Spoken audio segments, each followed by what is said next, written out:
Disappear just like poof. Then she's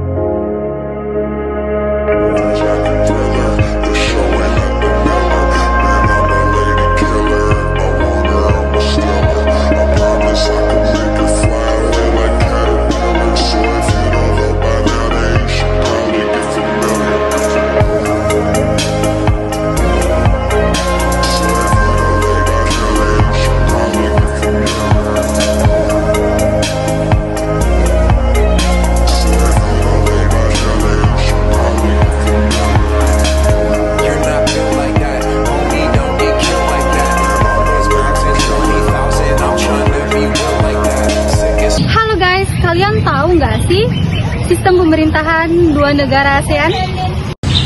Menurut kalian, negara ASEAN mana saja sih yang menganut sistem pemerintah republik dan kerajaan? Nah, untuk mengetahui video selanjutnya, simak video berikut ini ya. Jadi guys, sistem pemerintahan negara ASEAN yang berbentuk republik itu ada 6 negara, yaitu Indonesia, Vietnam, Filipina, Myanmar, Laos, dan Singapura. Sedangkan sistem pemerintahan negara ASEAN yang berbentuk kerajaan yaitu Malaysia, Thailand, Kamboja, dan Brunei Darussalam.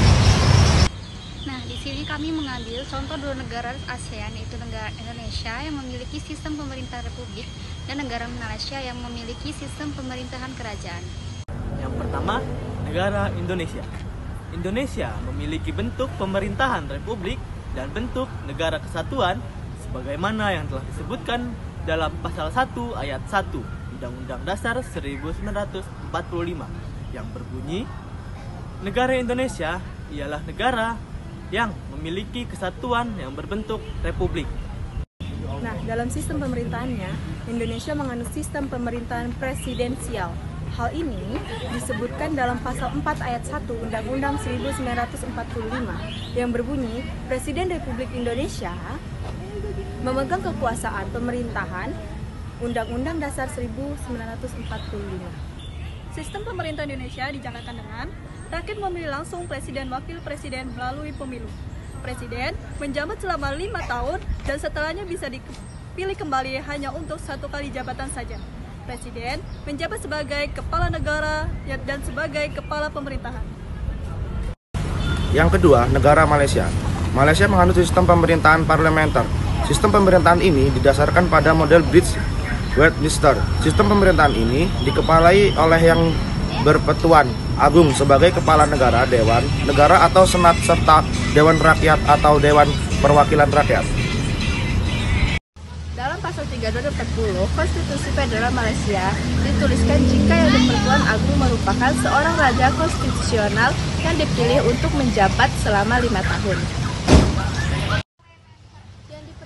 Agung serta Ratu Raja Permaisuri Agung dipilih oleh penguasa turun-temurun. Kesembilan, Kesultanan di Malaysia atau yang lebih dikenal sebagai Conference of Wales. Kepala negara Malaysia atau yang diperatukan agung memiliki wewenang untuk mengingatkan Perdana Menteri sebaiknya kepala pemerintah.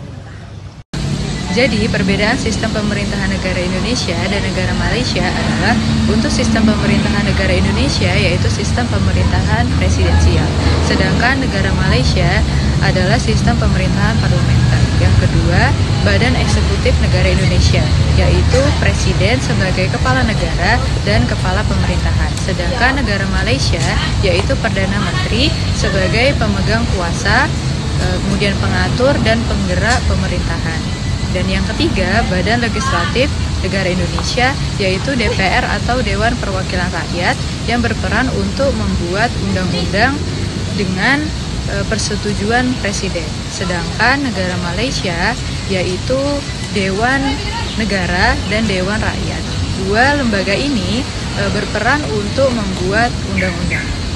Untuk yang keempat, kepala negara. Untuk Indonesia, presiden tidak memiliki kekuasaan dalam hal perundangan dan kehakiman.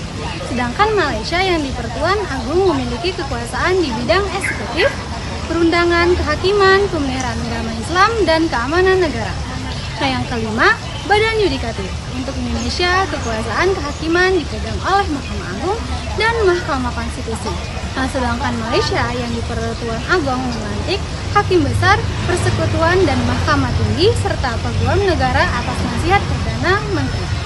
Nah, yang terakhir, yang keenam, bentuk negara untuk Indonesia merupakan negara kesatuan.